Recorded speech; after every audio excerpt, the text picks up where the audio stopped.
अब सम्माननीय प्रधानमन्त्री रोस्टममा आइसक्नु भएको छ।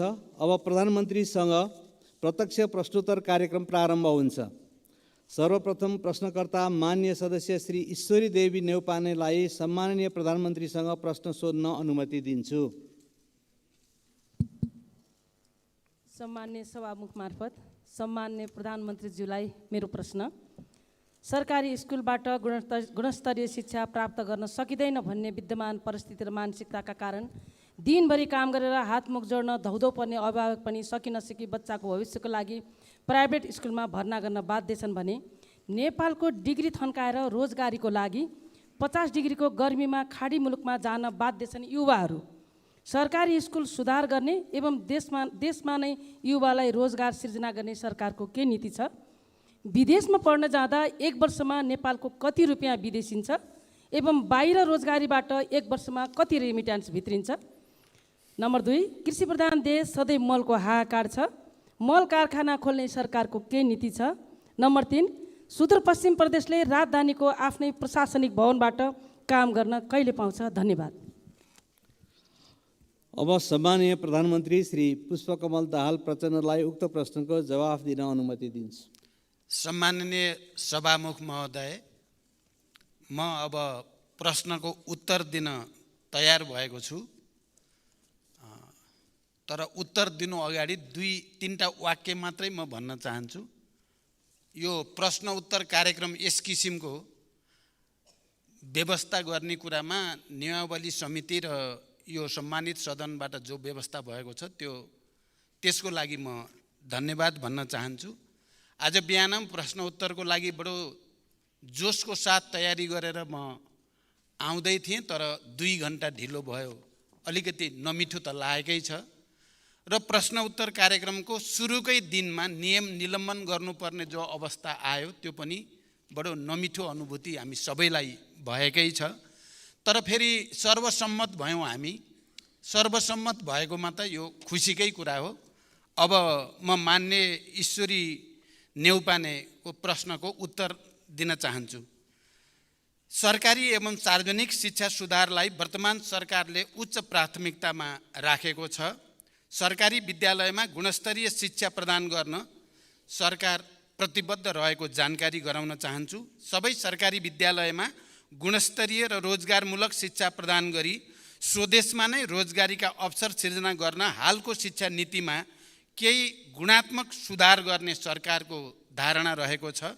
साथै विद्यालयहरूको संरचनागत र भौतिक सुधारमा जोड दिइएको छ। शिक्षकको क्षमता विकासका कार्यक्रमहरू सञ्चालनमा रहेका छन्। स्थानीय तह र प्रदेश सरकारसँग प्रभावकारी समन्वय गरी विद्यालयको अनुगमन र मूल्याङ्कन गरिँदै आएको छ र यस्ता कार्यलाई निरन्तरता दिई शिक्षा प्रणाली थप सुदृढ गरिने बेहोरा सम्मानित सदनलाई जानकारी गराउन चाहन्छु। आर्थिक वर्ष 79-80 को पहिलो 9 महिनामा रु 903 अरब 39 करोड रेमिट्यान्स प्राप्त भएको छ, जुन गत आर्थिक वर्षको तुलनामा 24.2% वृद्धि हो। यसै अवधिमा नेपाली विद्यार्थीहरू विदेशमा पढ्न जाँदा रु 67 अरब 19 करोड रुपियाँ बाहिरिएको देखिएको छ। नेपालमा रासायनिक मल उत्पादन गर्ने सम्बन्धमा नेपाल लगानी बोर्डमा प्राप्त भएका विभिन्न प्रस्तावहरूको सम्भाव्यता अध्ययन कार्य भइरहेको जानकारी गराउन चाहन्छु। अध्ययनका आधारमा मल कारखाना स्थापना सम्बन्धी कार्यलाई उच्च प्राथमिकता दिई अगाडि बढाइने जानकारी पनि यो सम्मानित सदनलाई दिन चाहन्छु। धन्यवाद। अर्का प्रश्नकर्ता मान्य सदस्य श्री पदम गिरीलाई सम्मान्य प्रधानमन्त्रीसँग प्रश्न सोध्न अनुमति दिन्छु।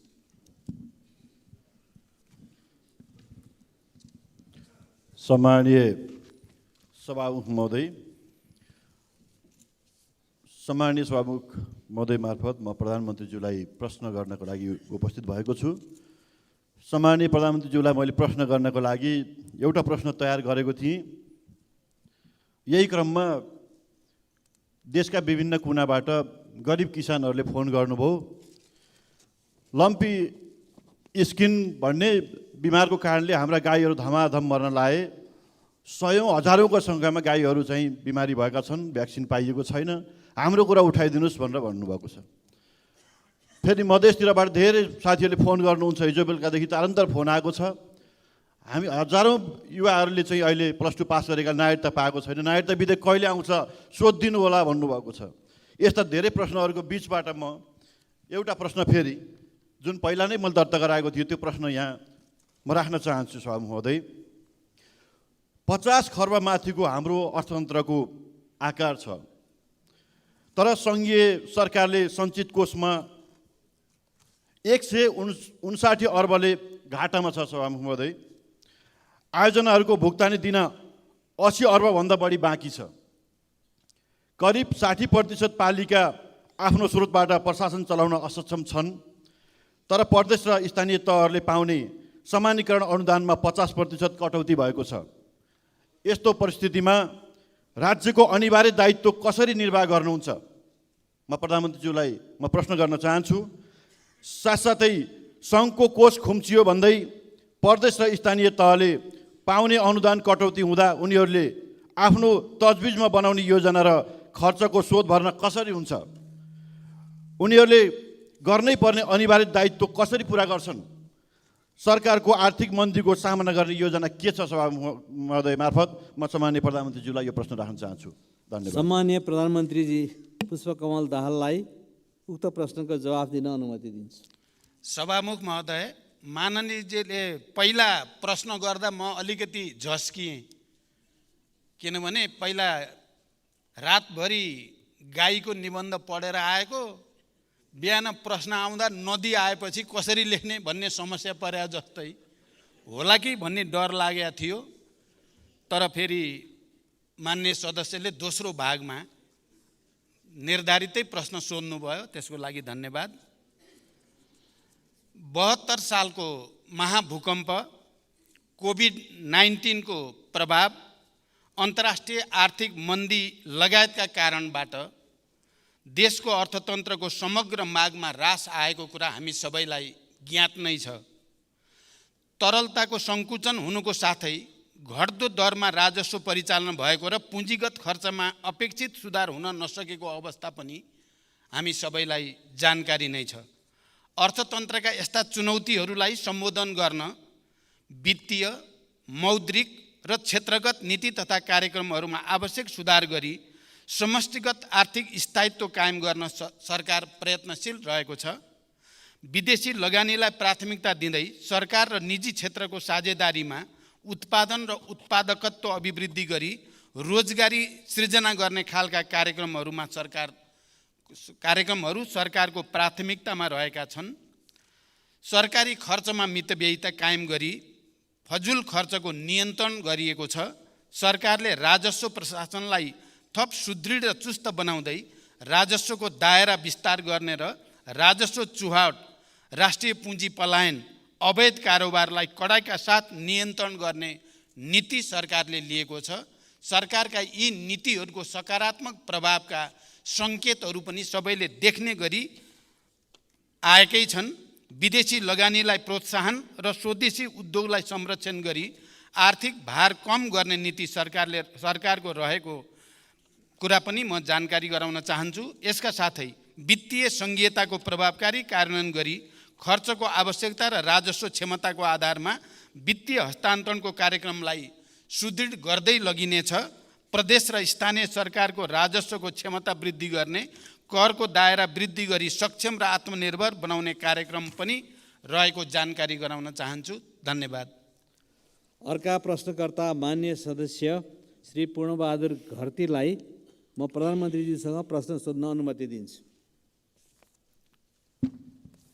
समय र अवसरका लागि सम्माननीय सभामुखलाई धन्यवाद। सम्माननीय प्रधानमन्त्रीज्यू, वृहत शान्ति सम्झौताको महत्त्वपूर्ण पाटो बेपत्ता पारिएका व्यक्तिहरूको छानबिन, सत्य निरूपण तथा मेलमिलाप सम्बन्धी कार्य शान्ति प्रक्रियाको 18 वर्षसम्म पनि कार्यान्वयन हुन सकिराखेको छैन। द्वन्द्वकालीन मुद्दाहरूलाई शान्ति सम्झौताको मर्मअनुसार समाधान गर्ने भन्दा पनि तत्कालीन विद्रोही पक्ष यानि कि माओवादीलाई फौजदारी अभियोग सम्बन्धी मुद्दाहरूद्वारा तह लगाउने आशयका अभिव्यक्ति र क्रियाकलापहरू सदनभित्र र बाहिर भइराखेका छन्।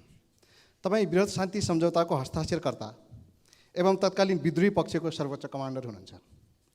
हाल तपाईँको नेतृत्वमा रहेको सरकारले यसको समाधानका लागि भए गरेका प्रयासहरू र जटिलताहरू के हुन् र कहिलेसम्म समाधान हुन्छ?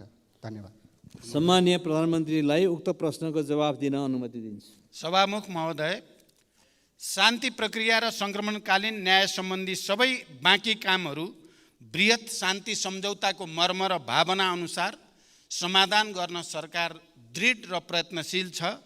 बेपत्ता पारिएका व्यक्तिको छानबिन आयोग र सत्यनिर्माण तथा मेलमिलाप आयोगको सिफारिस समेतका आधारमा जनयुद्ध र जनआन्दोलनका घाइते र अपाङ्गता भएका व्यक्तिको पुनर्स्थापना र परिपूरणको कार्यलाई प्राथमिकताका साथ अगाडि बढाइनेछ र यसै सदनमा रहेको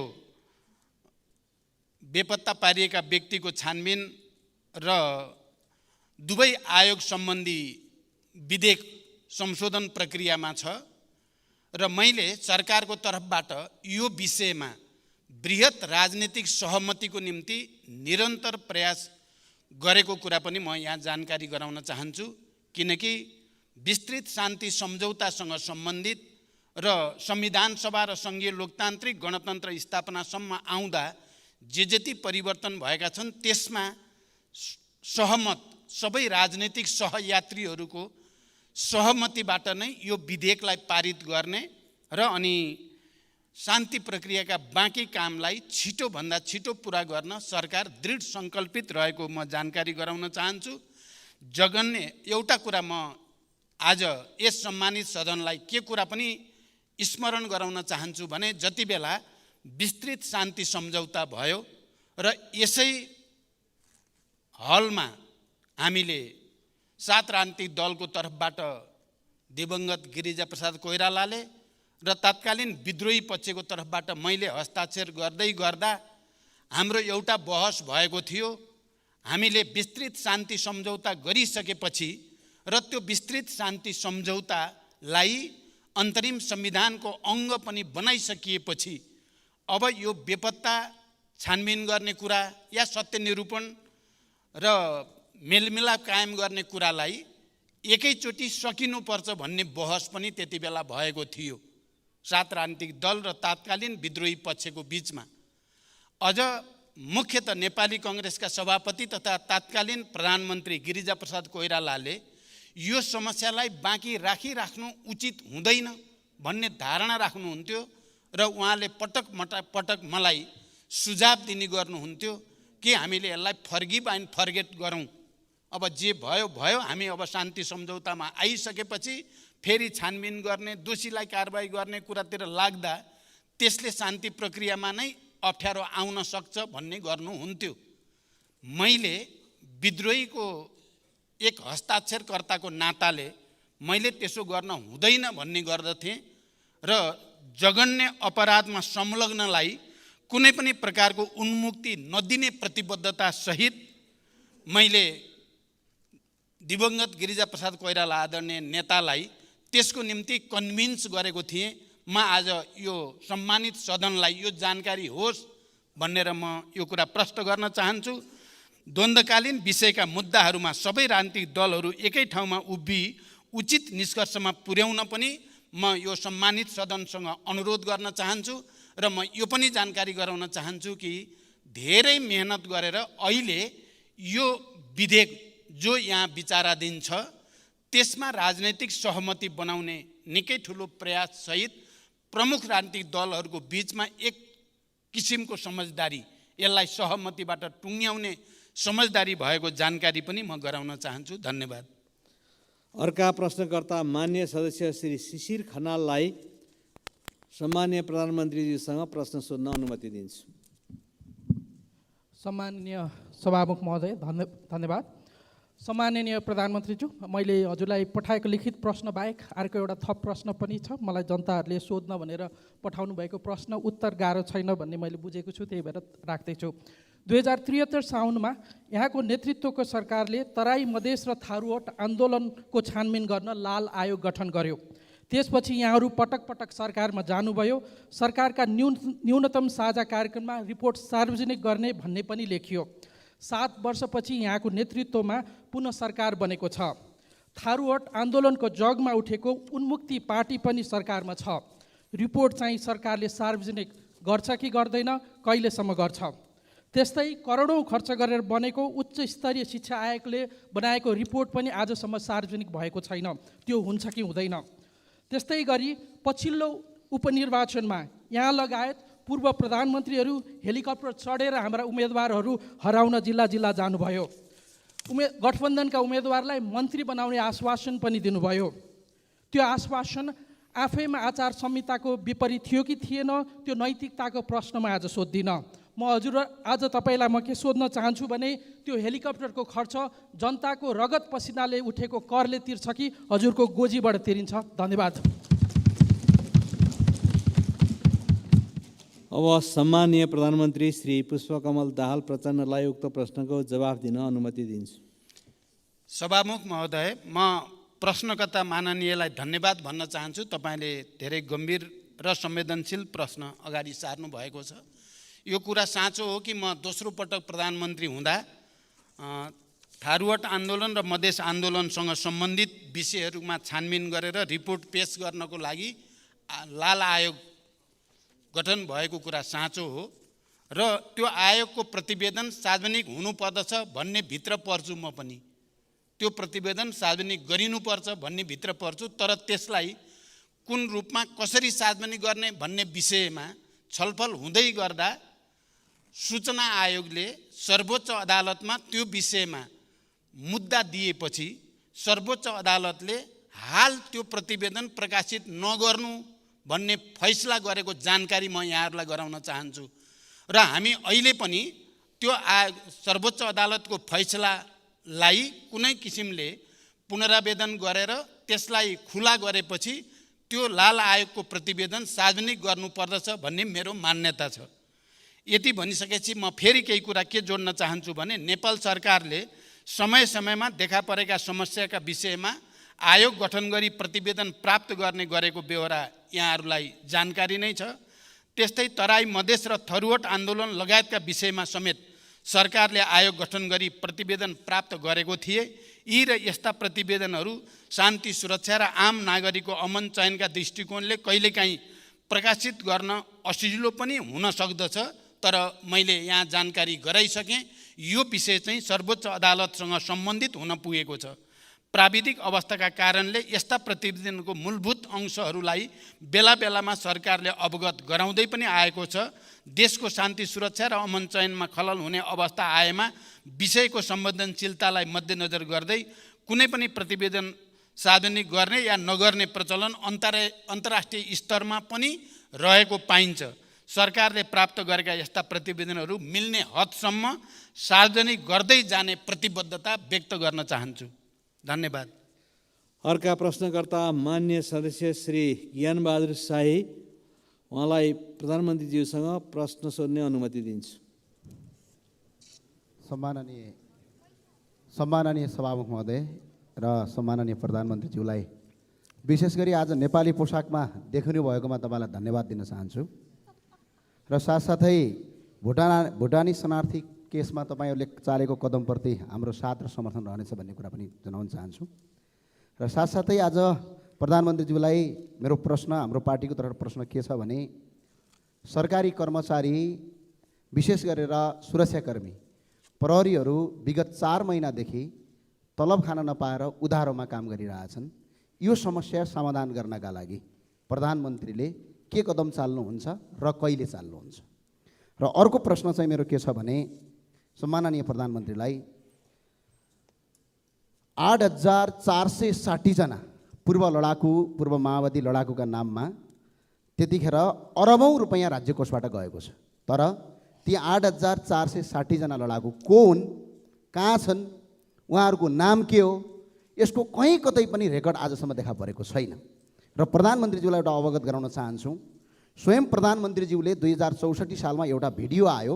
त्यो भिडियोमा प्रधानमन्त्रीज्यूले भन्नुभएको छ हामीसँग 7 देखि 8,000 जना मात्र लडाकु हो, तर हामी 35,000 बनाउँछौँ, बाँकी फेक बनाउँछौँ भनेर भन्नुभएको छ। र त्यो भिडियो स्वयं प्रधानमन्त्रीले चाहिँ फेक लडाकु भर्ती गरेको स्वीकार पनि गर्नुभएको छ। र साथसाथै म अहिले प्रधानमन्त्रीज्यूलाई अर्को के भन्न चाहन्छु भने त्यो 8,460 जना लडाकुको नाममा विगत करिब 5 वर्षसम्म राज्य कोषबाट अरबौं रुपैयाँ तपाईँको राज्य कोषबाट गएर व्यापक भ्रष्टाचार भयो भन्ने छ। आरोप तपाईँलाई नै छ त्यो आरोप। तपाईँलाई चाहिँ एउटा यसको यो आरोपलाई अन्त्य गर्नका लागि तपाईँकै संसदको विशेष समिति गठन गरेर यसको छानबिन गर्न तपाईँ तयार हुनुहुन्छ? हस्, धन्यवाद। सम्माननीय प्रधानमन्त्री श्री पुष्पकमल दाहाल प्रचण्डलाई उक्त प्रश्नको जवाफ दिन म अनुमति दिन्छु। सभामुख महोदय, म फेरि पनि मान्य सदस्यलाई धन्यवाद भन्न चाहन्छु। तपाईँले प्रसङ्गवश विगतका कुरालाई पनि प्रश्न पार्ने अवसर प्रदान गर्नुभएकोमा। अब पहिलो कुरा, पूर्व माओवादी लडाकुलाई राज्य कोषबाट वितरण गरिएको रकममा व्यापक भ्रष्टाचार भयो भन्ने कुरा, यो आरोपको निम्ति आरोप मात्रै हो भन्ने कुरा म बडो जोड दिएर भन्न चाहन्छु। किनकि त्यति बेला शान्ति सम्झौता भएर क्यान्टोनमेन्टमा पूर्व जनमुक्ति सेनालाई राख्ने निर्णय भइसकेपछि क्यान्टोनमेन्टको भौतिक पूर्वाधार र योद्धाहरूको रासन पानीको निम्ति भनेर राज्यबाट दिइएको रकम र त्यसको अडिट, त्यसको हिसाब किताब, त्यहाँ को थिए, कोले लिए भन्ने सबै रिकर्ड रहेको कुरा म मान्य सदस्यलाई जानकारी गराउन चाहन्छु। र त्यति बेला गिरिजाप्रसाद कोइराला प्रधानमन्त्री हुनुहुन्थ्यो अनि डाक्टर प्रकाश शरण महत अर्थमन्त्री हुनुहुन्थ्यो। उहाँहरू समेतको प्रकाश शरण त अहिले हुनुहुन्छ, रामशरण महत अर्थमन्त्री हुनुहुन्थ्यो। उहाँहरू समेतले रुजु गरिसकेपछि त्यो पटाक्षेप भइसकेको कुरा हो। यसलाई अहिले राजनीतिक आग्रह र पूर्वाग्रहका साथ उठाउने गरिएको देख्दा म आफै आश्चर्यमा पर्ने गरेको छु। इतिहासको एउटा त्यस्तो परिघटना जसले देशलाई शान्तिको नयाँ युगतिर ल्याउन मद्दत गर्यो, इतिहासको त्यो संवेदनशील घडी जति बेला विभिन्न क्यान्टोनमेन्टमा हजारौं लडाकुहरू राखेर देशलाई, शान्तिलाई, लोकतन्त्र र परिवर्तनलाई संस्थागत गर्न मद्दत गर्यो र त्यो रकम जो राज्यबाट दिइयो र त्यसको अडिट भएर टुङ्गो लागिसकेको विषय पटक पटक राजनीतिक आग्रहको रूपमा ल्याइएको छ भन्ने मेरो बुझाइ छ। यो पहिलो पाटो म प्रश्न गर्न चाहन्छु। र यदि त्यस्तो केही छ, छानबिन गर्नुपर्छ भने मैले पहिला पनि आफ्नो दलको घोषणापत्रमा 2048 सालदेखिकै सबै घटनाहरूको, सबै उच्च पदस्थ अधिकारीहरूको सम्पत्ति छानबिनको सम्बन्धमा या विभिन्न समयमा उठेका भ्रष्टाचारसँग सम्बन्धित सबै मुद्दाहरूमा छानबिन गर्न म तयार छु। हामी सबै राजनैतिक तहमा एउटा सङ्कल्पको साथ सहमति गरेर जाँदा सबै चिज छानबिन गर्न सकिन्छ। देशमा सुशासनको, भ्रष्टाचारबाट उन्मुक्तिको एउटा नयाँ युग सुरु गर्न सकिन्छ। म फेरि पनि मान्य सदस्यको यो प्रश्नको उत्तर दिँदै के भन्न चाहन्छु भने क्यान्टोनमेन्टको कुरा कपोलकल्पित र पूर्वाग्रही छ भन्ने मेरो दृढ विश्वास छ। फेरि पनि कसैले दिएको उजुरीकै आधारमा छानबिन गरेर दोषी ठहरिए म आफै जेल जान तयार रहेको कुरा पनि म यहाँहरूलाई जानकारी गराउन चाहन्छु। धन्यवाद। त्यसै गरी अर्का प्रश्नकर्ता मान्य श्री दीपक कार्कीज्यूलाई सम्माननीय प्रधानमन्त्रीसँग प्रश्न सोध्न अनुमति दिन्छु। सम्मान्य सभामुखज्यू मार्फत सम्मान्य प्रधानमन्त्रीज्यूलाई मेरो र म आबद्ध दल जनता समाजवादी पार्टी नेपालको तर्फबाट नागरिकता सम्बन्धीको प्रश्न छ। जन्मसिद्ध नागरिकता प्राप्त गरिसकेको नागरिकका सन्तानले कहिले नागरिकता पाउने हुन्? बाउको नागरिकता वंशज छ तर छोराछोरीले जन्मसिद्धका नागरिकता पाएछन्। यसकारण जन्मसिद्ध नागरिकता प्राप्त गरेका नागरिकहरूको फास्ट ट्र्याकबाट कानुन ल्याई अविलम्ब नागरिकता दिन सकिन्छ कि सकिँदैन? सम्मान्य प्रधानमन्त्रीज्यू, यसअघिको सार्वजनिक सदनले दुई पटक नागरिकता विधेयक पारित गरी तत्कालीन सम्मान्य राष्ट्रपतिका पठाउँदा प्रमाणित नभई उक्त विधेयक अड्किएको छ। वर्तमान सम्मान्य राष्ट्रपतिज्यूले त्यो नागरिकता विधेयक प्रमाणित गर्नुहुन्छ कि गर्नुहुन्न? उक्त नागरिकता विधेयकप्रति सम्माननीय प्रधानमन्त्रीज्यूको के धारणा छ? र सम्माननीय प्रधानमन्त्रीज्यूले प्रधानमन्त्री भइसकेपछि 6 महिनाभित्र नागरिकता समस्या समाधान गर्छु भन्नुभएको थियो। आज 5 महिना बितिसक्यो। सम्माननीय प्रधानमन्त्रीज्यूलाई 1 महिनाको अवधि छ। यसभित्र नागरिकता संविधान समस्याको समाधान होस् भन्न आम नागरिकको चाहना छ। धन्यवाद। अब सम्मानीय प्रधानमन्त्री श्री पुष्पकमल दाहाल प्रचण्डलाई उक्त प्रश्नको जवाफ दिन अनुमति दिन्छु। सभामुख महोदय, नागरिकता सम्बन्धी विषयको संवेदनशीलताबारे हामी सबै विज्ञ नै छौँ र योभन्दा अगाडिको सदनबाट, प्रतिनिधि सभाबाट र राष्ट्रिय सभाबाट समेत जन्मसिद्ध बाबुआमाका छोराछोरीहरूले नागरिकता प्राप्त गर्ने सम्बन्धी विधेयक पारित भएर प्रमाणीकरणका लागि राष्ट्रपति कहाँ गएको कुरा पनि हामी सबैलाई जानकारीमै छ। पहिलो पटक सम्मानित राष्ट्रपति कार्यालयबाट त्यो विधेयकलाई फिर्ता पठाइयो सदनमा, यो कुरा पनि हामी सबैको जानकारीमा छ। र दोस्रो पटक पनि दुवै सदनबाट पारित गरेर प्रमाणीकरणको लागि फेरि राष्ट्रपति कार्यालय पठाइएको तथ्य पनि हामी सबैलाई अवगत नै छ। तर दोस्रो पटक तत्कालीन सम्मानित राष्ट्रपतिजीले न त्यसलाई खारेज भनियो, न त्यसलाई फेरि फिर्ता पठाउने कुनै प्रावधान थियो, न त्यसलाई अरू केही गर्न सकिने स्थिति नै थियो। खालि प्रमाणीकरण गर्नुपर्ने संवैधानिक बाध्यता मात्रै थियो। संविधानले कहीँ कतै ठाउँ दिएको थिएन। तर राष्ट्रपति कार्यालयले त्यसलाई होल्डमा राखेको स्थिति छ। न फिर्ता, न खारेज, न अरू कुनै बाटो, त्यो होल्डमा छ राष्ट्रपति कार्यालयमै। अब त्यसको पोजिसन के हुने र अहिले नयाँ सदन र नयाँ राष्ट्रपतिले त्यो होल्डमा रहेको विधेयकलाई प्रमाणीकरण गर्ने या अर्को कुनै बाटो छ भन्ने बारेमा संविधानविद, कानुनविद, राजनीतिज्ञहरूसँग छलफल चलिरहेको छ।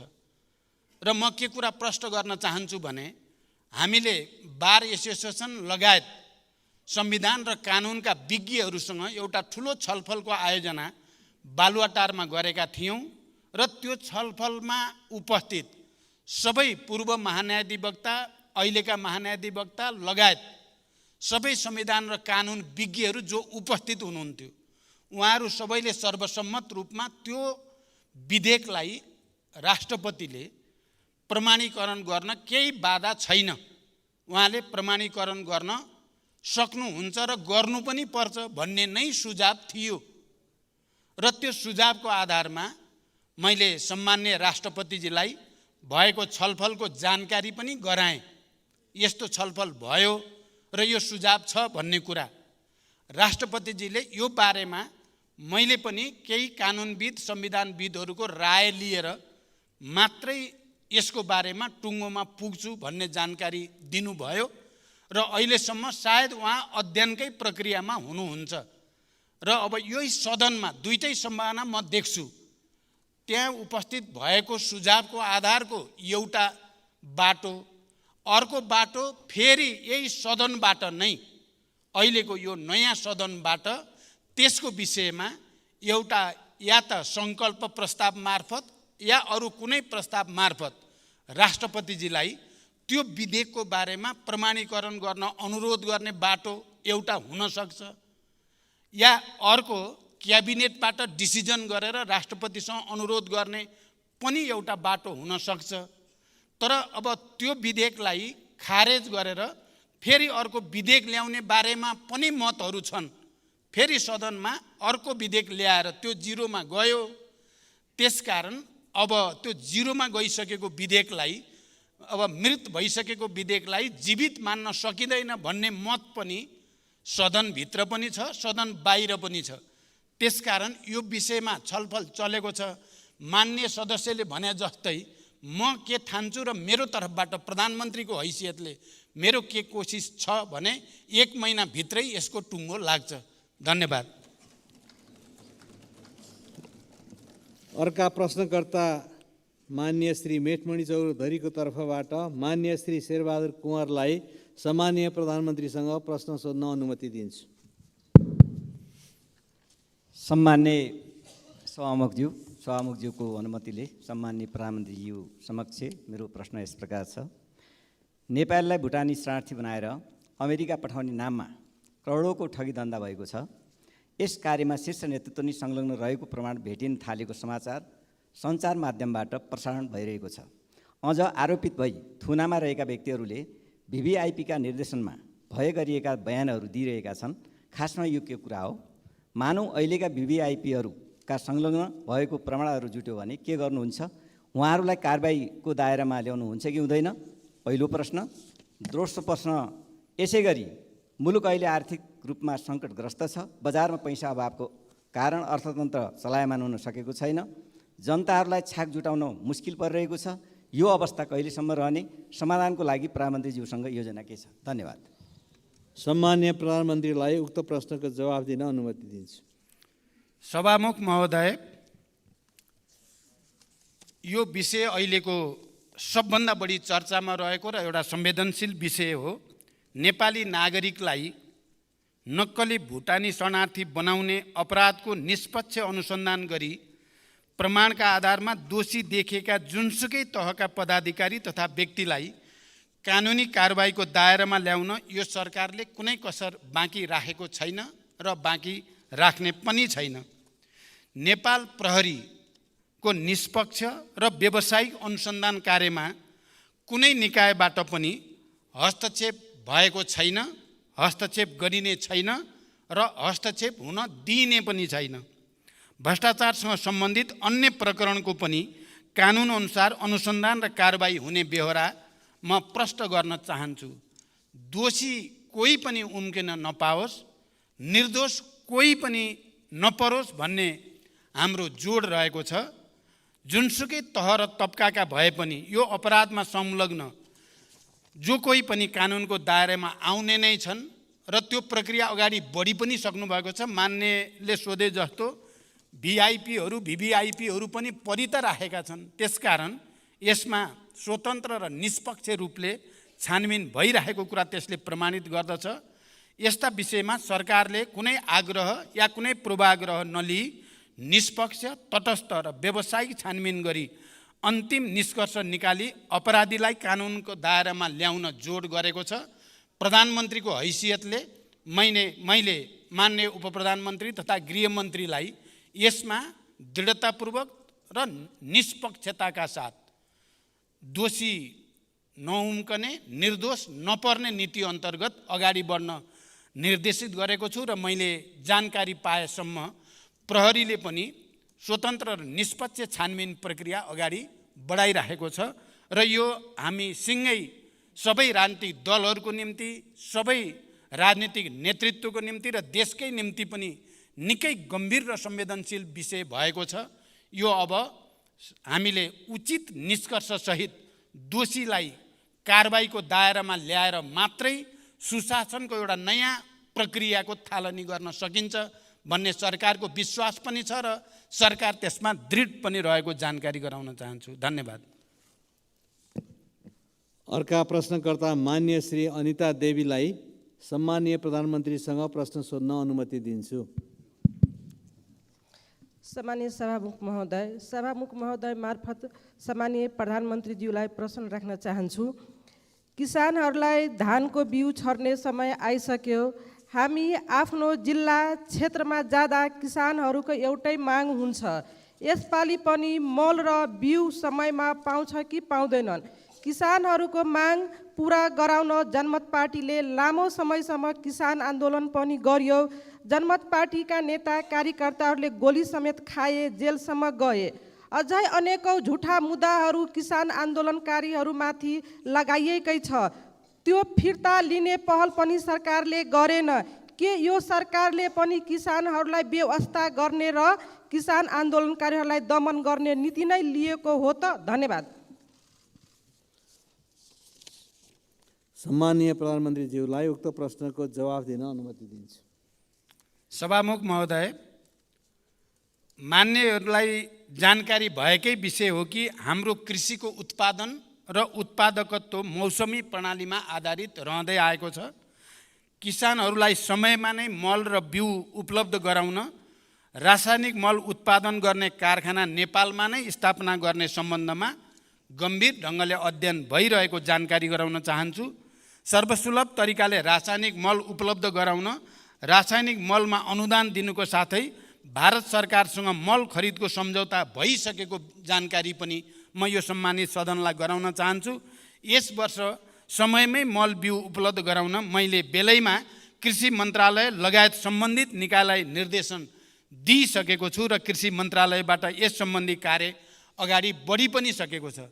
यस वर्षको नीति कार्यक्रम र बजेटमा कृषिलाई र किसानहरूको हितलाई अनि उत्पादन र रोजगारी सृष्टिको कुरालाई उच्च प्राथमिकता दिइने कुरा पनि म जानकारी गराउन चाहन्छु।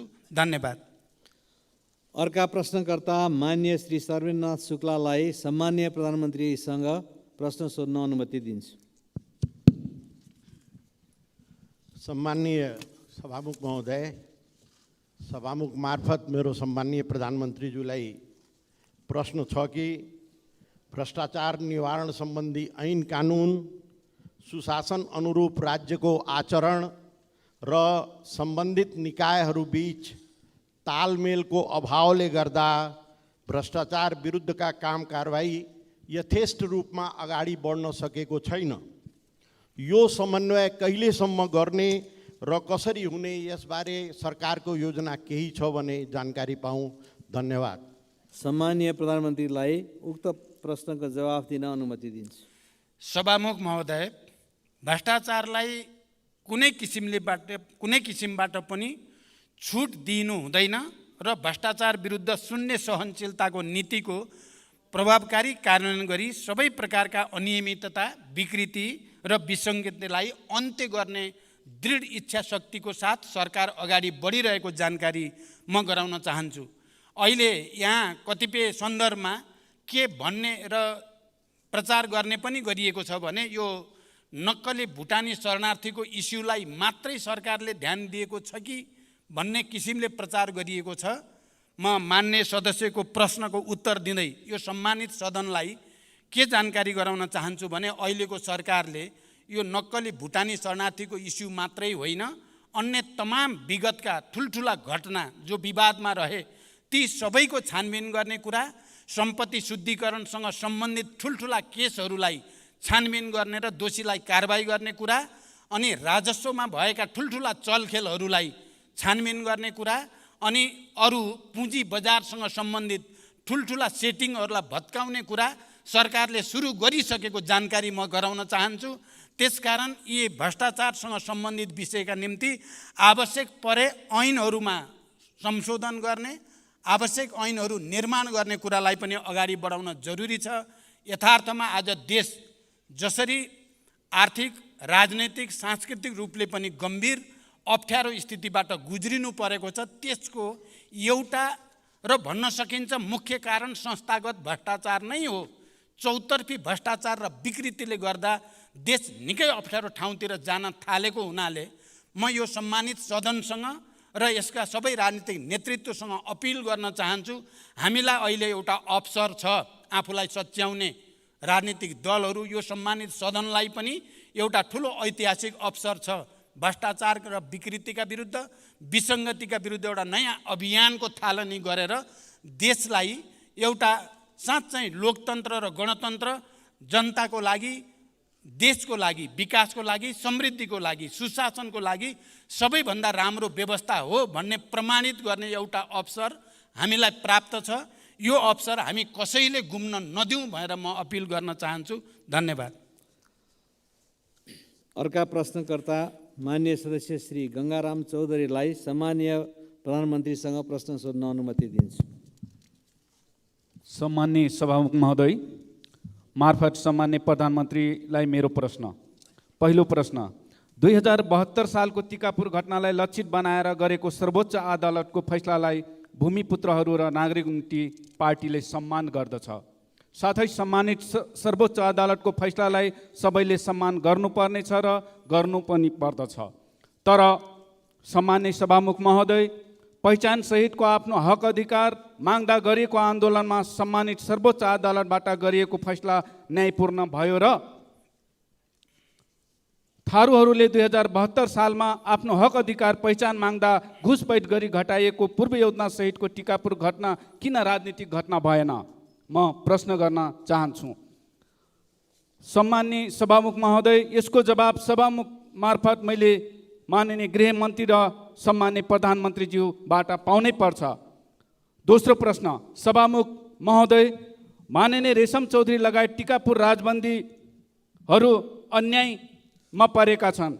टिकापुर घटनापछि ग्रिसलाल चन्दको संयोजकत्वमा लाल आयोग प्रतिवेदन तयार गरिएको थियो, तर हालसम्म त्यो लाल आयोग प्रतिवेदन कहाँ छ, कोसँग छ, त्यसको जिम्मेवारी कसले लिएको छ, त्यो प्रतिवेदन सरकार किन लुकाइएर राखेको छ? सम्मानित अदालतको फैसला स्वीकारेर हाम्रा नेता जेलमा बस्नुपर्ने, तर सरकारले सम्मान्य अदालतको फैसला नतिर्ने? सम्मानित सर्वोच्च अदालतले लाल आयोग प्रतिवेदनलाई सार्वजनिक गर्न नदिएको जानकारी अहिले सम्मान्य प्रधानमन्त्रीज्यूबाट मैले पाएँ, तर सम्मानित सर्वोच्च अदालतले लाल आयोग प्रतिवेदनलाई सार्वजनिक गर्न दिएको आदेशलाई पनि हालसम्म सरकारले सार्वजनिक गराउन नसक्नु कति अन्यायपूर्ण छ। सभामुख महोदय, त्यो लाल आयोग प्रतिवेदन सार्वजनिक गर्न आखिर सरकारलाई बाधा अर्चन हुने समस्या के छ, कहाँ छ? त्यसको के रहस्य लुकेको छ? त्यो प्रतिवेदनमा कुन जाडुको छरी छ? अरू को फस्दैछन् त्यो प्रतिवेदनमा? कतै अरू राजनीतिक दलका कार्यकर्ता र नेता बचाउनलाई त्यो प्रतिवेदन लुकाएर राखेको त होइन? सभामुख महोदय, म सभामुख महोदय मार्फत आज प्रधानमन्त्रीज्यूलाई प्रश्न गर्न चाहे, लाल आयोग प्रतिवेदन सार्वजनिक गर्न किन सरकार डराइरहेको छ? र अन्तमा मैले सभामुख महोदय, भर्खरै टिकापुर घटनाको कारण 7 वर्ष जेल जीवन बिताउने सीताराम थारू निर्दोष साबित भएर कारागार मुक्त भएका छन्। उहाँको 7 वर्ष जेल जीवनको क्षतिपूर्ति कसले दिने? त्यसैले सभामुख महोदय, टिकापुर घटनामा सफाई पाएका ती सबै निर्दोषलाई सरकारले अविलम्ब क्षतिपूर्ति दिनुपर्छ। र अन्तमा मेरो तेस्रो प्रश्न के छ भनेपछि, हालसम्म सुदूरपश्चिम सरकार बन्न नसक्नुको राज के हो?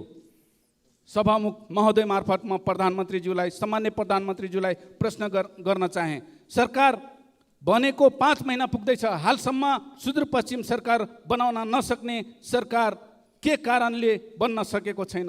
धन्यवाद। सम्मान्य प्रधानमन्त्रीज्यूलाई उक्त प्रश्नको जवाफ दिन अनुमति दिन्छु। सभामुख महोदय, मान्य सदस्यले एउटा प्रश्नको ठाउँमा 4-5वटा प्रश्न जोडेर गर्नुभयो, केही छैन, ठिक छ। लाल आयोगको प्रतिवेदनबारे मैले अघि नै प्रश्न गरिसकेको छु र सरकार यो प्रतिवेदन सार्वजनिक गर्ने पक्षमा नै छ भन्ने कुरा पनि मैले अघि नै भनिसकेको छु, किनकि म नै प्रधानमन्त्री हुँदा नै यो आयोग गठन भएको हुनाले, तर त्यसमा जे व्यवहारिक र कानुनी जटिलता छन् तिनलाई फुकाएर मात्रै त्यसलाई सार्वजनिक गर्न सकिन्छ भन्ने कुरा म प्रश्न गर्न चाहन्छु। र राजनीतिक आन्दोलनका कारण जेल जीवन बिताइरहेका बन्दीहरूका सम्बन्धमा सरकारको यसै सम्मानित संसदमा विधेयक प्रस्तुत भइसकेको छ र विधेयक छिटै निष्कर्षमा पुग्ने पनि म विश्वास व्यक्त गर्न चाहन्छु।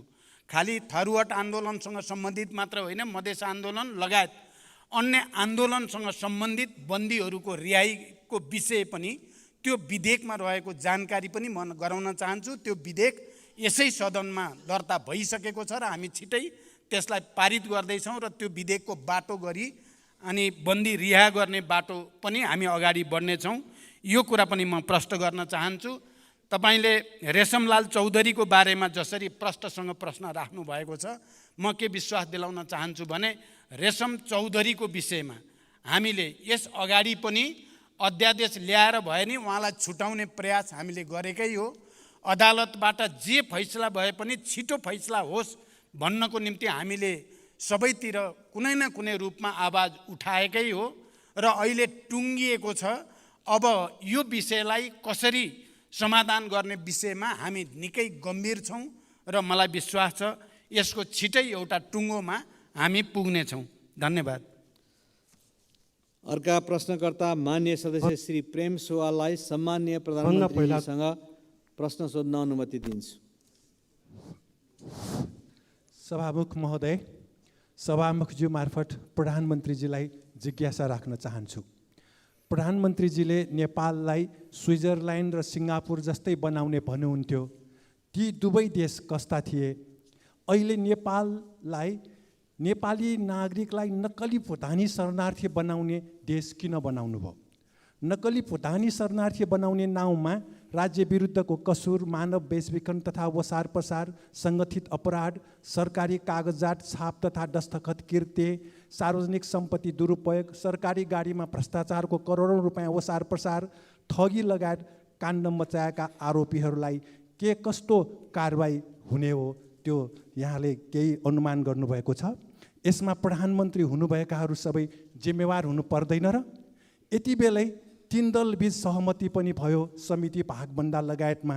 यो नक्कली भुटानी शरणार्थी काण्डका आरोपीहरूलाई उन्मुक्ति दिने तयारी त होइन? महान्यायाधिवक्ताको कार्यालयले तत्कालीन सरकारी ललिता निवासको सरकारी जग्गा व्यक्तिको नाममा दर्ता गर्ने मुद्दालाई दर्तै गर्न लगाएन।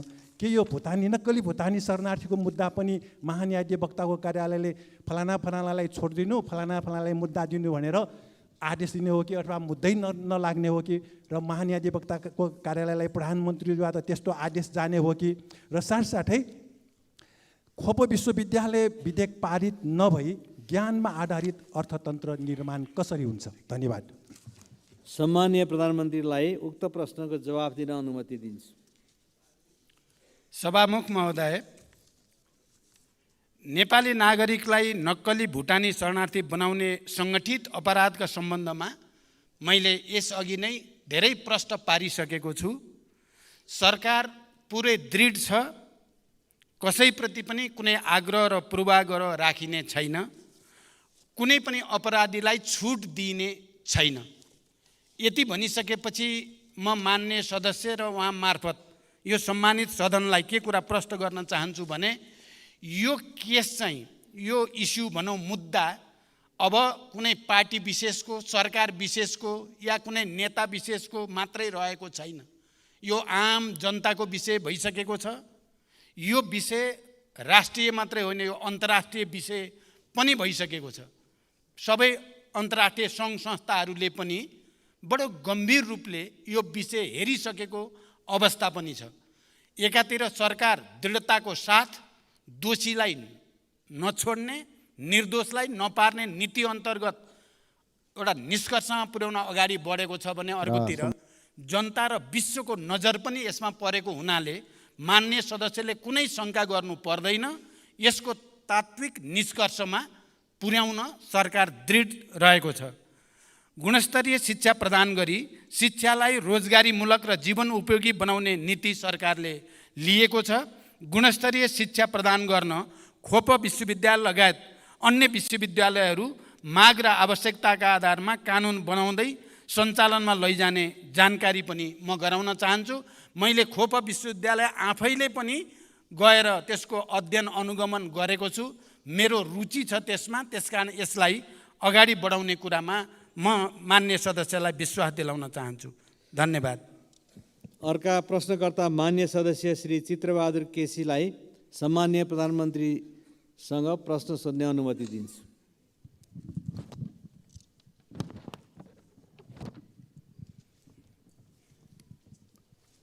सम्माननीय सभामुखज्यू मार्फत सम्माननीय प्रधानमन्त्रीलाई प्रश्न गर्न चाहन्छु। नेपालमा नयाँ प्रधानमन्त्री हुँदा विदेश भ्रमणमा जाँदा पहिलो भ्रमण भारतबाटै गर्नुपर्ने नेपालीको बाध्यता के होला? यति हो। सम्माननीय प्रधानमन्त्रीलाई उक्त प्रश्नको जवाफ दिन अनुमति दिन्छु। सभामुख महोदय, नेपालमा त्यस्तो कुनै बाध्यता छैन र यो बाध्यता छैन भन्ने कुराको जवाब मैले आफ्नो पहिलो प्रधानमन्त्री कालमा दिइसकेको छु व्यवहारबाट नै। तर भारतसँगको हाम्रो सिमाना, खुला सिमाना, हाम्रो आर्थिक, व्यापारिक, राजनीतिक, सांस्कृतिक सम्बन्धको विशिष्टताको कारणले त्यो प्रचलन रहेको भए पनि त्यस्तो कुनै राजनीतिक बाध्यता भने हामीलाई छैन र त्यो कुरा हामीले प्रमाणित पनि गरिसकेका छौँ। धन्यवाद। त्यस्तै अर्का प्रश्नकर्ता माननीय सदस्य श्री प्रभु शाहलाई सम्माननीय प्रधानमन्त्रीसँग प्रश्न सोध्ने अनुमति दिन्छु। सम्माननीय सभामुखज्यू मार्फत सम्माननीय प्रधानमन्त्रीजीलाई प्रश्न गर्न चाहन्छु। अहिलेसम्म नेपाली नागरिकता त्यागेर विदेशी नागरिकता लिनेहरूको सङ्ख्या कति हो? उनीहरू किन नेपाल त्यागे? नेपाल छोडेपछि उनीहरूको सम्पत्तिको अवस्था के छ? विदेश लग्यो भने के कति सम्पत्ति लग्यो? यसलाई रोक्न सरकारले अहिलेसम्म के कस्तो कदम चालेको छ? विदेशमा नेपालीहरूले लुकाएर राखेको ब्ल्याक मनी कति हो र त्यसको छानबिन र फिर्ता ल्याउन सरकारले के गरिरहेको छ? आज नेपालमा किन नेपालीहरू भविष्य देख्न छोड्यो? त्यससँगै अर्को प्रश्न, गौर हत्याकाण्डको छानबिन के भइरहेको छ? अपराधीलाई कानुनको दायरामा ल्याउँछ कि ल्याउँदैन? पीडितहरूले न्याय पाउँछ कि पाउँदैन? धन्यवाद। सम्माननीय प्रधानमन्त्रीलाई उक्त प्रश्नको जवाफ दिन अनुमति दिन्छु। सभामुख महोदय, नेपाली नागरिकता त्यागी विदेशमा बसोबास गर्दै आएका नागरिकको गृह मन्त्रालयबाट तथ्याङ्क सङ्कलनको कार्य भइरहेको जानकारी म गराउन चाहन्छु। नेपाली नागरिकले नेपालमा रहेको सम्पत्ति बेचबिखन गरी विदेशमा लैजान नपाउने कानुनी व्यवस्था रहेको कुरा हामी सबैलाई थाहा नै छ। विद्यार्थी र पर्यटक भिसामा जाने व्यक्तिहरूले लगेको विदेशी मुद्राको तथ्याङ्क नेपाल राष्ट्र ब्याङ्कले समय समयमा प्रकाशन गरेकै छ। जहाँसम्म गौर हत्याकाण्डको कुरा मान्य सदस्यले उठाउनु भयो, म चाहिँ के पक्षमा छु भने विगतका ती सबै विभत्स र भयानक हत्याकाण्डहरूको नयाँ चेहराबाट छानबिन हुनुपर्दछ। चाहे त्यो गौरको केस होस्, चाहे त्यो भयानक दरबार हत्याकाण्ड, नेपालको इतिहासकै सबभन्दा विभत्स हत्याकाण्डको पनि नयाँ चेहराबाट छानबिन हुनुपर्दछ। अहिले जे जसरी फेरि ती कुरालाई बिर्साउने कोसिस भइराखेको छ, त्यसलाई हामीले गम्भीर रूपमा लिनुपर्दछ भन्ने म ठान्छु। मदन आश्रितको बारेमा पनि नयाँ चेहराबाट छानबिन हुनुपर्दछ भन्ने म ठान्दछु। तर यसको निम्ति हामी सबैले गम्भीर रूपले विचार विमर्श गरेर उपयुक्त बाटो पहिल्याउनु पर्छ भन्ने मेरो विश्वास छ। धन्यवाद। अर्का प्रश्नकर्ता माननीय सदस्य डाक्टर अमरेश कुमार सिंहलाई सम्माननीय प्रधानमन्त्रीसँग प्रश्न सोध्न अनुमति दिन्छु।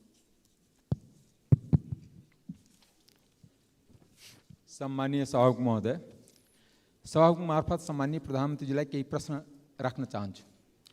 2063 सालपछि ठुला भ्रष्टाचारका काण्डहरू पोखरा विमानस्थल, आयल निगमको जग्गा खरिद, काठमाडौँ निजगत फास्ट्याग, वाइड बडी जहाज खरिद, ओम्नी काण्ड, नेपाल ट्रस्टको जग्गा लिज प्रक्रिया, एनसेलको कर छुट, बालुवाटारको ललिता निवास जग्गा काण्ड छानबिन कहिलेदेखि सुरु हुन्छ?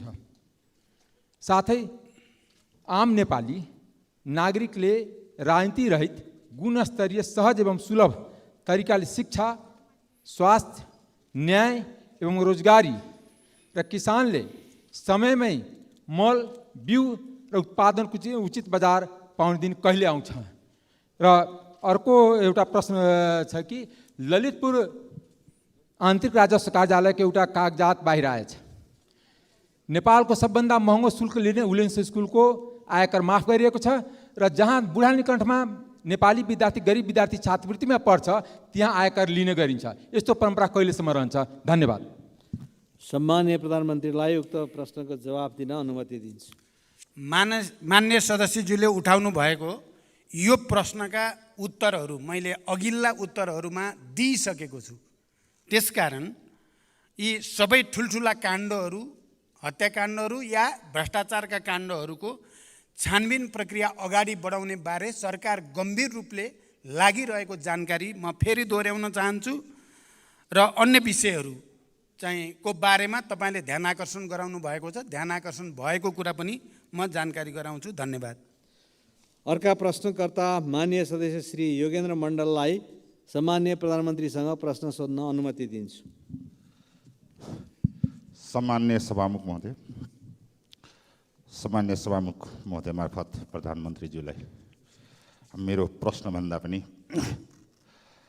संसदको पहिलो बैठकमा प्रधानमन्त्रीज्यूले आफ्नो भनाइ राख्दा धेरै राम्रा उच्च विचार, देश बनाउने विचारहरू राख्नु भएको थियो। त्यो विचारहरू अहिले पनि झल्झली आइरहेछ। त्यो त्यो मध्ये बेरोजगारी, 50 लाख गरिब, किसानहरूको कुरा उठाउनु भएको थियो। त्यसमा पनि विशेष गरी नागरिकताको विषय 6 महिनाभित्र नागरिकताको समस्या समाधान गर्छु भनेर भन्नुभएको थियो। त्यसै सन्दर्भमा अहिले भर्खर प्रधानमन्त्रीले जवाब पनि दिनुभयो, 6 महिना 1 महिनाभित्र गर्छु। र यो 1 महिनाभित्र गर्छु भन्दाखेरि हामी कति प्रतिशतले विश्वस्त हौँ कि कन्फर्म यसपालि 1 महिनाभित्र यो नागरिकता हुन्छ, यो मेरो प्रश्न हो।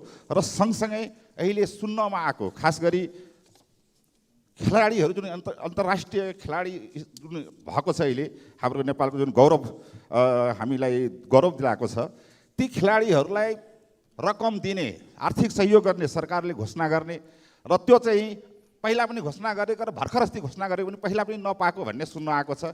के हो, म अनुरोध गर्न चाहन्छु। धन्यवाद। सम्माननीय प्रधानमन्त्रीज्यूलाई उक्त प्रश्नको जवाफ दिन अनुमति दिन्छु। सभामुख महोदय, नागरिकता समस्या समाधान सम्बन्धमा म प्रधानमन्त्री हुँदै गर्दा दुईटा गठबन्धन अगाडि आए। बडो यो पनि एउटा संयोग नै भन्नुपर्दछ। र दुवै गठबन्धनले साझा न्यूनतम कार्यक्रमको घोषणा गर्दै गर्दा नागरिकताको मुद्दालाई 6 महिनाभित्र समाधान गर्ने कमिटमेन्ट, प्रतिबद्धता व्यक्त गरिएको छ।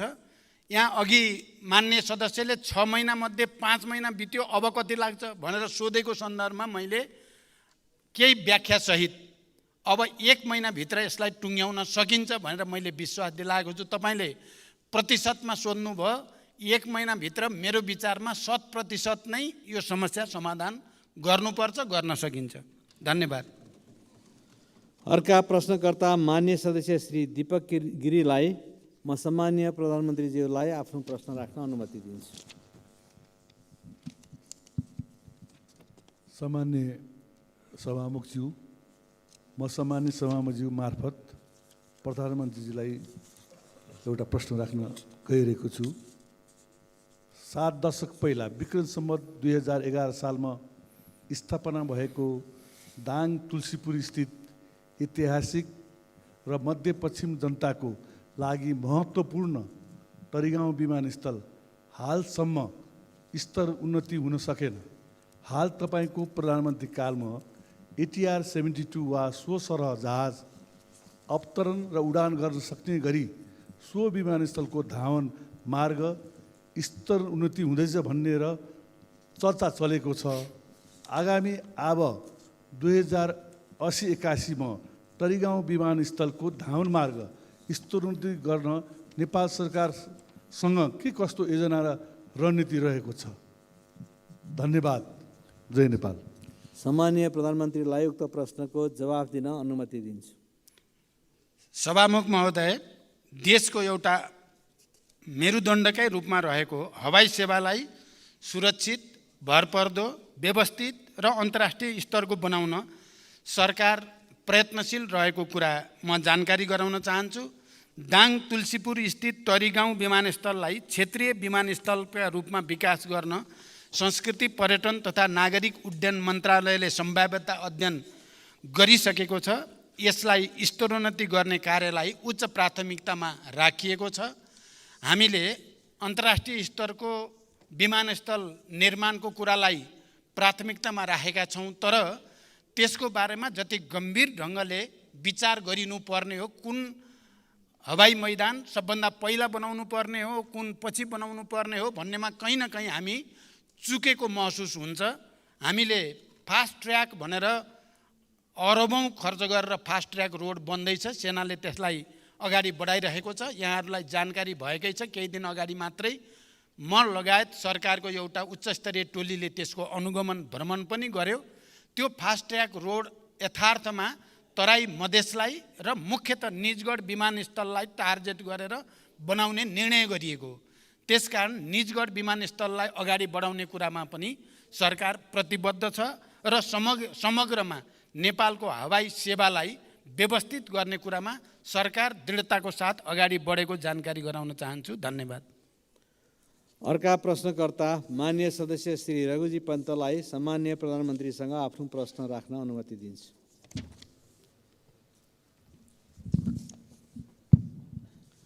सभामुख महोदय, सबभन्दा पहिला त म सभामुख महोदयलाई धन्यवाद दिन चाहन्छु।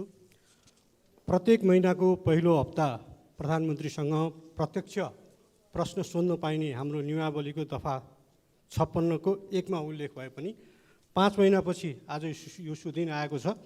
यसको लागि सभामुखज्यूको पहल गर्दैलाई धन्यवाद, प्रधानमन्त्रीज्यूलाई पनि धन्यवाद। प्रधानमन्त्रीज्यूलाई हेर्न त बडा विशेष समय पनि बोल्नु पर्यो, आकस्मिक समयमा पनि बोल्नु पर्यो। जनता दुब्लाएर गएका छन्, मारमा परेका छन्, महँगीमा परेका छन्, आर्थिक मन्दी छ। यी सबैको बारेमा प्रधानमन्त्रीसँग छलफल गर्न पाइयोस् यो संसदमा भनेर पटक पटक आग्रह गरियो। केही नलागेर 0 आवरमा प्रधानमन्त्री कहाँ हुनुहुन्छ भनेर खोज्नुपर्ने, सूचना जारी गर्नुपर्ने अवस्था पनि आयो। धन्यवाद छ। आज धेरै दिनपछि देखेर होला प्रधानमन्त्रीज्यू, मेरो आँखालाई भ्रम परेको त होइन होला, प्रधानमन्त्रीज्यू पहिले भन्दा ह्यान्डसम देखिनु भएको छ। झन् दौरा सुरुवाल लाएर आउनु भएको छ, खाइलाग्दो पनि देखिनु भएको छ। कामना छ प्रधानमन्त्रीज्यू जति खाइलाग्दो देखिनु भएको छ, नेपाली जनता पनि छिटै नै त्यस्तै खाइलाग्दो देखिउन्।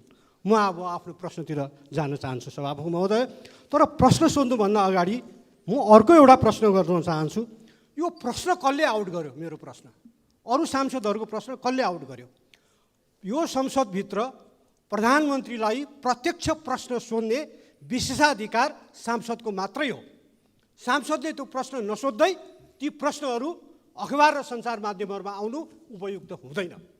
मैले बुझेसम्म यस्ता विषयहरू सांसदको विशेषाधिकारसँग सम्बन्धित कुरा हुन्।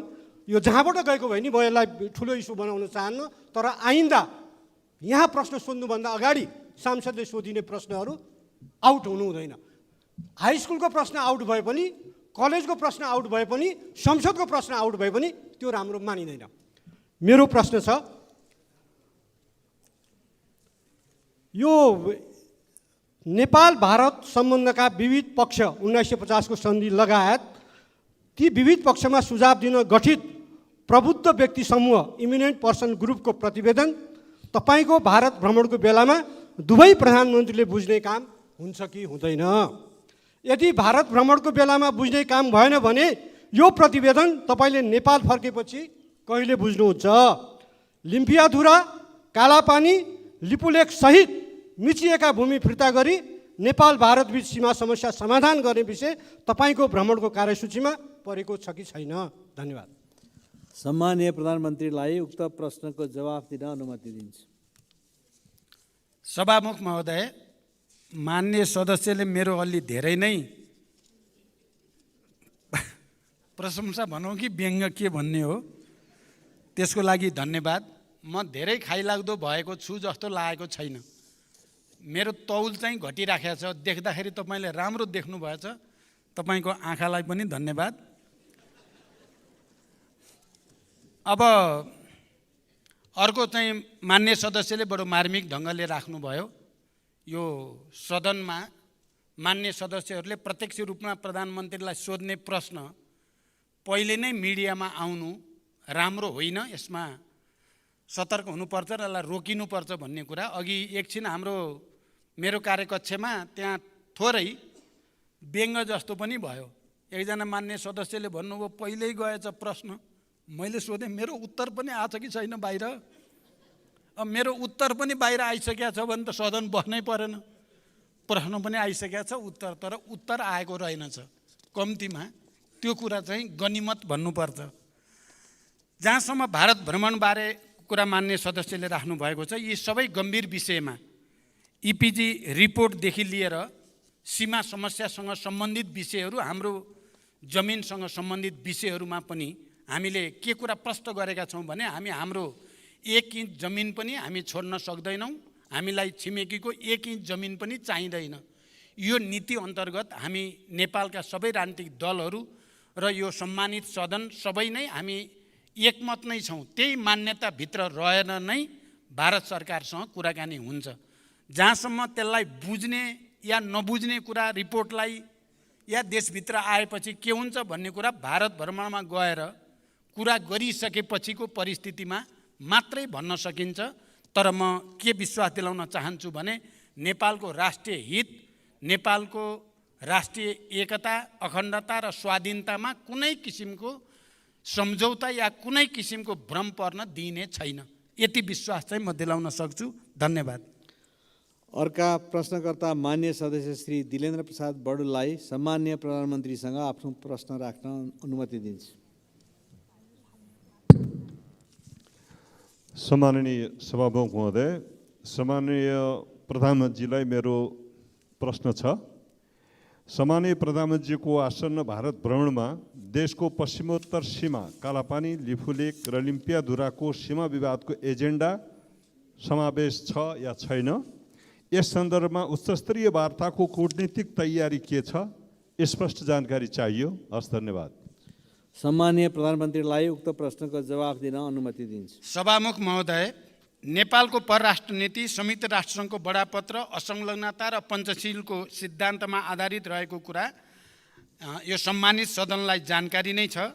राष्ट्रको सर्वोपरि हितलाई ध्यानमा राखी छिमेकी राष्ट्र लगायत सबै मित्र राष्ट्रसँग देशको सार्वभौम सत्ता, अखण्डता, स्वतन्त्रता, पारस्परिक सम्मान र लाभका आधारमा द्विपक्षीय सम्बन्ध विस्तार गर्ने नेपालको परराष्ट्र नीतिलाई निरन्तरता दिने प्रतिबद्धता व्यक्त गर्न चाहन्छु। सीमा सम्बन्धी सबै समस्याहरू पनि कूटनैतिक माध्यमबाट समाधान गरिने र छिमेकी मित्र राष्ट्रहरूसँग सौहार्द र घनिष्ठ सम्बन्ध कायम गर्ने नीति सरकारले लिएको छ। नेपाल भारत सम्बन्धका विविध पक्षहरूलाई पुनरावलोकन गरी समसामयिक बनाउने कार्यमा कूटनीतिक पहलहरू जारी रहेको जानकारी पनि यस सम्मानित सदनलाई गराउन चाहन्छु। नेपाल आफ्नो 1 इन्च भूमि पनि अन्य राष्ट्रलाई नदिने र अरू राष्ट्रको भूमि नलिने सिद्धान्तमा अडिग छ। यसै सिद्धान्तमा रहेर छिमेकीसँग सम्बन्ध कायम गर्न नेपाल प्रयत्नशील रहेको छ। मेरो निकट भविष्यमा हुने भारत भ्रमण पनि नेपालको बृहत्तर हित अभिवृद्धि गर्ने कार्यमा केन्द्रित रहने विश्वास म व्यक्त गर्न चाहन्छु। धन्यवाद। अर्का प्रश्नकर्ता मान्य सदस्य श्री विद्या भट्टराईलाई सम्मान्य प्रधानमन्त्रीसँग आफ्नो प्रश्न राख्न अनुमति दिन्छु। सम्माननीय सभामुख महोदय, म सम्माननीय सभामुख महोदय मार्फत सम्माननीय प्रधानमन्त्रीज्यूलाई प्रश्न गर्न चाहन्छु। मेरो प्रश्नलाई गम्भीरतापूर्वक सम्माननीय प्रधानमन्त्रीज्यूले सम्बोधन गर्नुहुनेछ भन्ने विश्वास समेत राख्न चाहन्छु। पहिलो प्रश्न, भ्रष्टाचार व्यथिति र आर्थिक सङ्कटले आम नागरिकलाई आक्रोशित बनाएको छ। चर्चित काण्डका रूपमा हिजो चर्चामा आएका वाइट बडी, एनसेल, क्यान्टोनमेन्टमा भएको भ्रष्टाचार, ललिता निवास लगायतका काण्डहरूको फाइल कहिले खुल्छ? सम्मान्य प्रधानमन्त्रीज्यू, मेरो अर्को प्रश्न रहेको छ। नक्कली भुटानी शरणार्थी प्रकरणमा अभियुक्त पहिचान गरी कारबाहीको प्रक्रिया अगाडि बढ्दा आम नागरिकमा उत्साह पैदा भएको छ, तर संशय पनि छ स्टन्ट र सस्तो लोकप्रियताका लागि मात्र हो कि? यदि होइन भने अनुसन्धानको निष्पक्षता र पारदर्शिता कसरी रहन्छ भन्ने आम नागरिकको जिज्ञासामा सम्मानित सदनलाई सम्मान्य प्रधानमन्त्रीज्यूले कसरी विश्वस्त बनाउन सक्नुहुन्छ? धन्यवाद। सम्मान्य प्रधानमन्त्रीलाई उक्त प्रश्नको जवाफ दिन अनुमति दिन्छु। सभामुख महोदय, भ्रष्टाचारसँग सम्बन्धित सबै प्रकरणको कानुन अनुसार अनुसन्धान र कारबाही हुने बेहोरा मैले अघिल्ला प्रश्नहरूका सन्दर्भमा पनि विस्तृत रूपमा र दृढताका साथ अगाडि राखिसकेको छु। सङ्गठित अपराध र भ्रष्टाचारलाई कुनै हालतमा छुट दिने छैन र भ्रष्टाचार विरुद्ध शून्य सहनशीलताको नीतिको प्रभावकारी कार्यान्वयन गर्ने व्यवस्था मिलाउन सरकार दृढ छ। सबै प्रकारका अनियमितता र भ्रष्टाचारजन्य कार्यहरूको अधिकार प्राप्त निकायहरूबाट छानबिन गरी टुङ्गोमा पुर्याउन र यस्ता सवालमा निर्ममतापूर्वक कारबाही गर्न यो सरकार प्रतिबद्ध रहेको कुरा पनि म फेरि दोहोऱ्याउन चाहन्छु। जहाँसम्म नक्कली भुटानी शरणार्थी बनाउने कुरा छ, यो 3 करोड करिब नेपालीहरूको आँखा केन्द्रित भएको र विश्वको ध्यान पनि केन्द्रित भएको हुनाले यो कुनै स्टन्टबाजी कसैले गर्ने कुरा सोच्नु पनि ठुलो भुल हुन्छ भनेर म राख्न चाहन्छु। हामी सबैको र देशकै इज्जतको प्रतिष्ठाको कुरा भएको छ यो, र भ्रष्टाचार र व्यथितिलाई रोक्ने प्रक्रियाको थालनी बिन्दु हुँदैछ यो नक्कली भुटानी शरणार्थीको इस्यु। त्यसकारण यसमा कुनै आशंका नगर्न र अहिले प्रहरीले जुन किसिमले गृह मन्त्रालय र प्रहरीले अनुसन्धान प्रक्रियालाई अगाडि बढाएको छ, त्यहाँ कुनै दबाब कुनै हस्तक्षेप छैन, स्वतन्त्र ढङ्गले त्यो अगाडि बढेको विश्वास पनि म व्यक्त गर्न चाहन्छु र यो विषयमा मैले पर्याप्त व्याख्या गरिसकेको जानकारी सहित धन्यवाद। अर्का प्रश्नकर्ता मान्य श्री रामहरि खतिवडालाई सम्माननीय प्रधानमन्त्रीसँग आफ्ना प्रश्न सोध्न अनुमति दिन्छु। सभामुख महोदय, हामीले यो कार्यक्रम नियमावली अनुसार सुरुवात गऱ्यौँ। यसका लागि फेरि पनि म सभामुख र प्रधानमन्त्रीलाई नै धन्यवाद दिन चाहन्छु। मेरो प्रश्न छ, प्रधानमन्त्रीज्यू, प्रधानमन्त्री भएको 5 महिनाभन्दा बढी समय नागिसक्यो। देश अहिले आर्थिक रूपमा अलि सङ्कटग्रस्त छ भन्ने सूचनाहरू आएका छन्। देशको आर्थिक स्तर उन्नतिका लागि र सुशासनका लागि के योजनाहरू प्रधानमन्त्रीले पेश गर्नुभएको छ? राजनीति स्थिरताका लागि नयाँ कार्यक्रमहरू के छन्?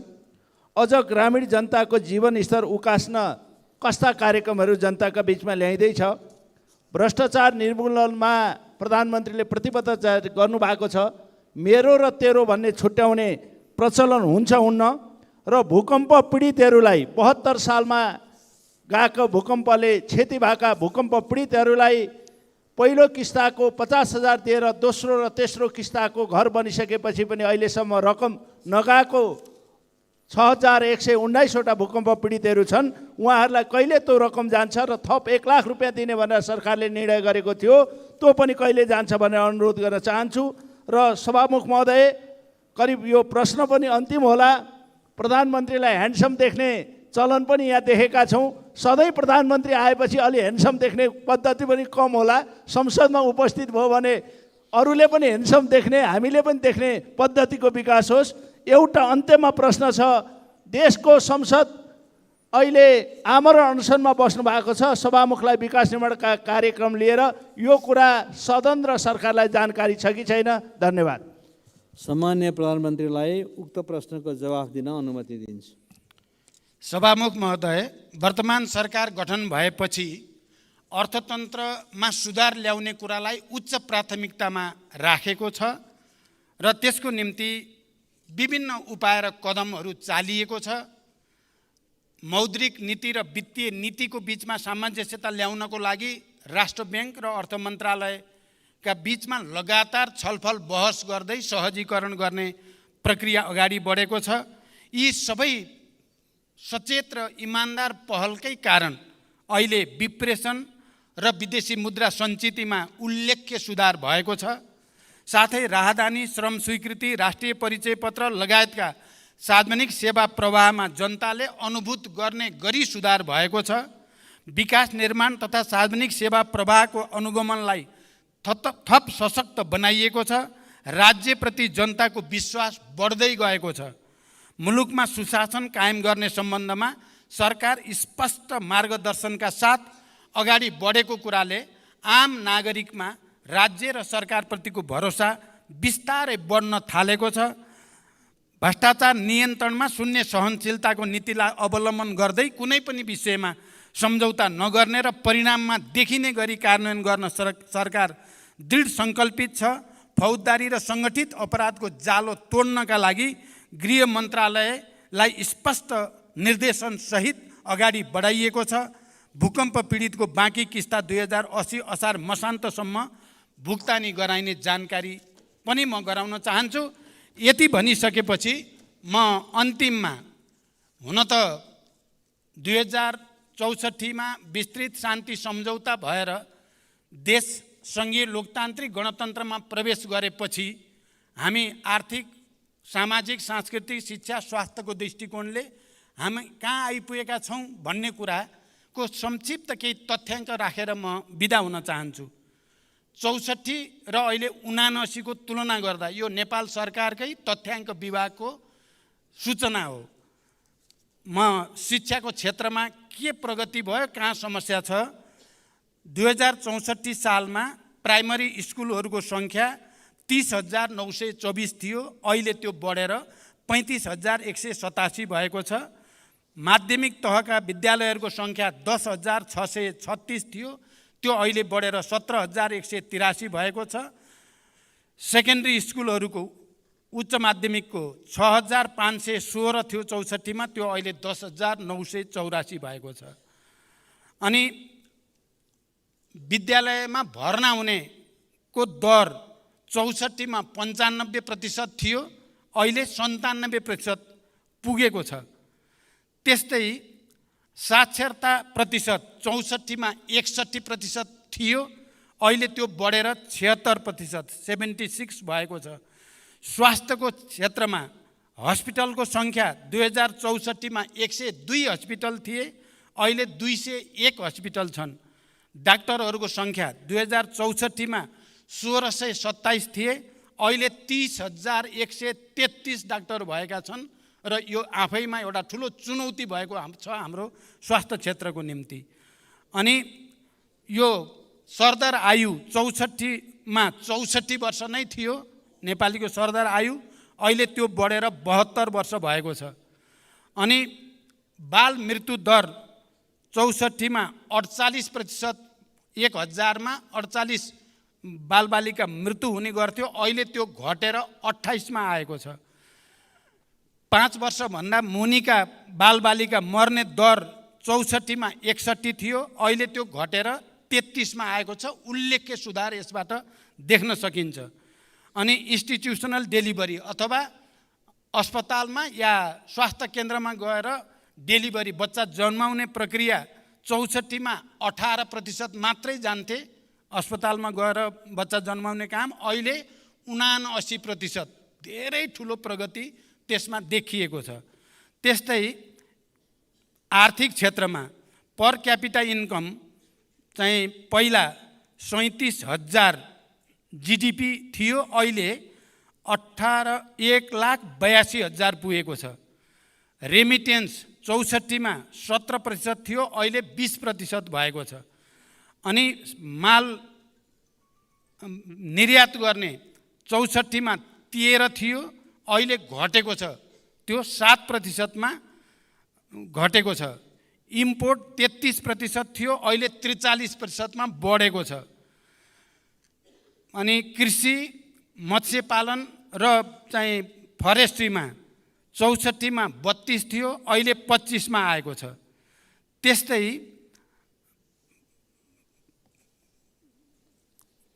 म्यानुफ्याक्चरिङ काममा इङ्गेज हुनेहरूको सङ्ख्या 64 मा 1,77,550 थियो, अहिले 5,10,523 भएको छ। र यसरी समग्रमा हेर्दा गणतन्त्र आएपछिका सूचकहरूमा धेरैमा आयात निर्यात बाहेक अरू सबैमा गुणात्मक प्रगति रहेको तथ्याङ्क प्रष्टसँग हाम्रो नेपाल सरकारको तथ्याङ्क विभागले देखाएको छ। यो जानकारी सहित म बिदा हुन्छु। धन्यवाद। मान्य सदस्यहरू, आजको लागि निर्धारण गरिएको सम्माननीय प्रधानमन्त्रीसँग प्रत्यक्ष प्रश्नोत्तर सम्बन्धी कार्यक्रम यहीँ समाप्त हुन्छ।